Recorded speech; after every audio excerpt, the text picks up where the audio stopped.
Good morning friends और study with ज्ञान प्रकाश में आपका बहुत बहुत स्वागत है। तो फ्रेंड्स, आज की तारीख है 20 अगस्त। आइए शुरू करते हैं आज के दैनिक रोजगार समाचार। तो कल यूपी में टीजीटी और पीजीटी की परीक्षा को लेकर सुप्रीम कोर्ट का जो आर्डर आया था उसको कई यूट्यूब चैनलों ने अपने अपने तरीके से एक्सप्रेस किया। कुछ लोगों ने तो ऐसे थंबनेल लगाए कि यूँ लगा कि परीक्षा फिर से होने वाली है, और तमाम चीज़ें आपने खुद देखी होंगी और आपने इसको महसूस भी किया होगा।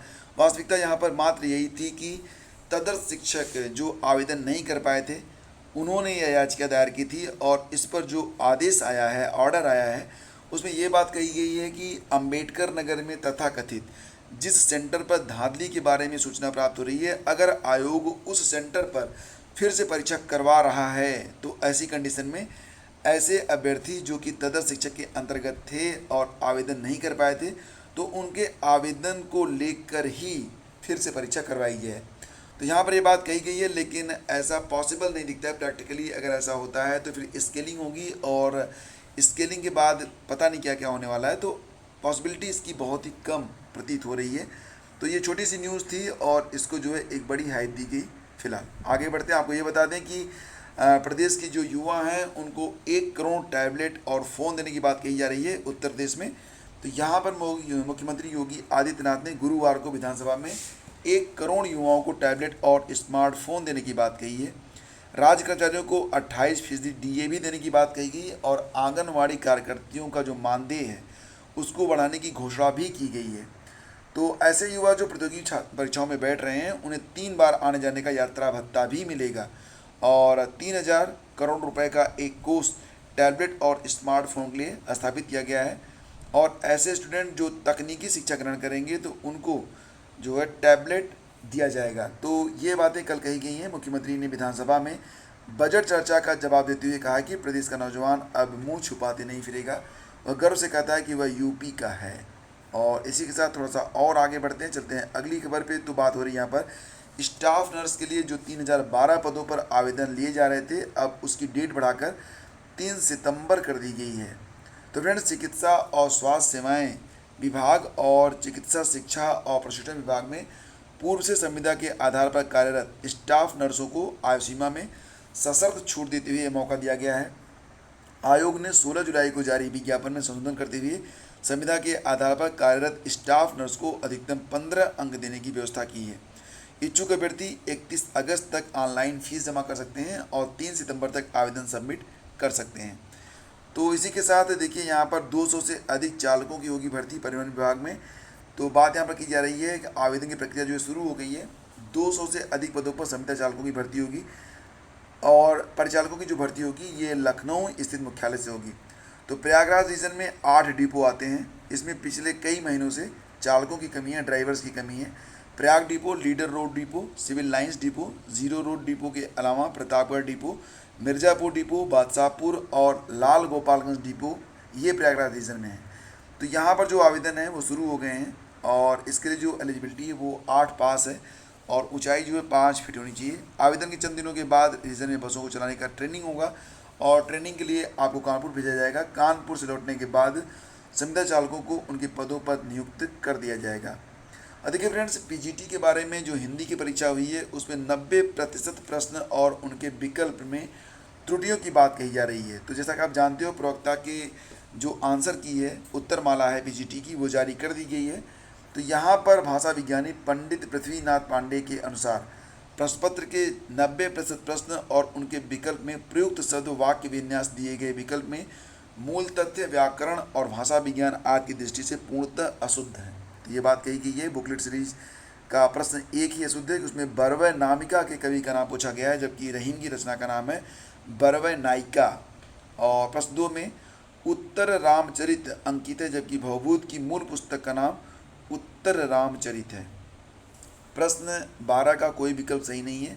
प्रश्न है, छोटी हल्की गोल और किनारेदार थाली दिखाओ। इस वाक्य में 2 अल्प विराम और पूर्ण विराम के चिन्ह लगेंगे। तो ये बातें कही गई हैं पृथ्वीनाथ पांडे के द्वारा, जिनकी एक व्याकरण पर बुक भी आती है, और प्रतियोगी छात्रों में यह बुक काफ़ी लोकप्रिय भी है। तो देखिए, 72,000 प्रशिक्षुओं का भविष्य अधर में फंसा। बात हो रही है यहाँ पर डीएलएड के बारे में। तो डीएलएड 2019 बैच के 72,000 जो प्रशिक्षु हैं उनका भविष्य अंधकार में प्रतीत होता है। सेकंड सेमेस्टर के परिणाम में सफल लगभग 96,000 अभ्यर्थियों को तो सरकार ने थर्ड सेमेस्टर में प्रमोट कर दिया, लेकिन सेकंड सेमेस्टर में फेल तकरीबन 72,000 प्रशिक्षुओं को कोर्स पूरा करने में कम से कम 6 महीने का समय और लगने का अनुमान है। तो 2019 बैच का सत्र 6 अगस्त 19 को शुरू हुआ था। कोरोना की पहली लहर में लिखित परीक्षा नहीं होने से प्रदेश सरकार ने इन प्रशिक्षुओं को दूसरे सेमेस्टर में प्रोन्नत करने का निर्णय लिया था।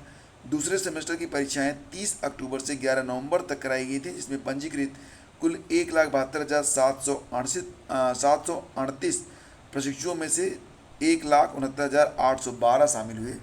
इनमें से 95,954 प्रशिक्षु पास थे, 71,668 जो थे फेल हो गए थे। तो अब बस उन्हीं का जो मैटर है ये यहाँ पर बताया जा रहा है, और अभी जो परीक्षा होने में थोड़ा सा समय लग सकता है। सेकंड सेमेस्टर में सफल प्रशिक्षुओं को वर्तमान नीति के अनुसार प्रमोट कर दिया जाता है, तो फिर चौथे सेमेस्टर में शामिल होने का मौका मिल जाएगा। फिर परीक्षा और परिणाम में 3 महीने और लगेंगे। ये स्थिति तब है जबकि उनकी 2 साल की प्रशिक्षण अवधि 6 अगस्त को ही पूरी हो चुकी है। और फ्रेंड्स, यहाँ पर बात की जा रही है वाणिज्य मंत्री पीयूष गोयल की अध्यक्षता में बनी अमेजन और फ्लिपकार्ट जैसी जो ई कॉमर्स कंपनियां हैं उन पर एक तरीके से नकलेल कसने की बात कही जा रही है। तो देखो, यहाँ पर देश के ई कॉमर्स बाजार पर सिर्फ 2 कंपनियों अमेजन और फ्लिपकार्ट का बोलबाला बढ़ता देख सरकार ने इन कंपनियों के पर कतरने की तैयारी शुरू कर दी है। वाणिज्य मंत्री पीयूष गोयल ने ई कॉमर्स में समानता लाने और मालिकाना ई कॉमर्स साइट का विकल्प प्रदान करने के लिए अपनी अध्यक्षता में एक समिति का गठन किया है। वाणिज्य मंत्री के अनुसार सरकार ई कॉमर्स बाजार में समानता लाने के लिए open network for digital commerce यानी कि ONDC डेवलप करने की योजना बना रही है। और वाणिज्य मंत्रालय की तरफ से पेश ओपन ई कॉमर्स नेटवर्क की योजना का मकसद व्यापक डिजिटल या इलेक्ट्रॉनिक नेटवर्क के जरिए सामान ही नहीं सेवाओं की भी खरीद फरोख्त से जुड़े सभी पहलू को बढ़ावा देना है। तो देखो, इसमें अभी आगे क्या होने वाला है ये तो कुछ खास पता नहीं चला है, लेकिन बस ये है कि अब डिजिटलाइजेशन को और भी अधिक इम्प्रूव किया जाएगा, और ये भी रहेगा कि सिर्फ कुछ कंपनियां नहीं सभी कंपनियों को यहाँ पर अवसर प्रदान किया जाए। तो फ्रेंड्स, कोरोना से स्थिति बिगड़ने पर बंद होंगे स्कूल। बात की जा रही है यहाँ पर विधान परिषद में डिप्टी सीएम दिनेश शर्मा ने कहा है कि कक्षा 8 तक स्कूलों में छात्रों की उपस्थिति जो है वो अनिवार्य नहीं होगी। तो जैसा कि आप जानते हो कि स्कूलों को खोलने की तैयारी में जुटी प्रदेश सरकार ने गुरुवार को विधान परिषद में स्पष्ट किया है कि कक्षा 8 तक स्कूलों में छात्रों की उपस्थिति अनिवार्य नहीं होगी। नेता सदन और उप मुख्यमंत्री डॉक्टर दिनेश शर्मा ने कहा कि अगर कोरोना की स्थिति बिगड़ती है तो स्कूल फिर से बंद हो सकते हैं। कक्षा 9 से 12 तक के लिए भी उपस्थिति जो है अनिवार्य नहीं की गई है, यानी कि ऐसी कंडीशन है कि अगर कोई बच्चा डर रहा है, अभिभावक डर रहे हैं, तो जरूरी नहीं कि उनको स्कूल जाना ही होगा।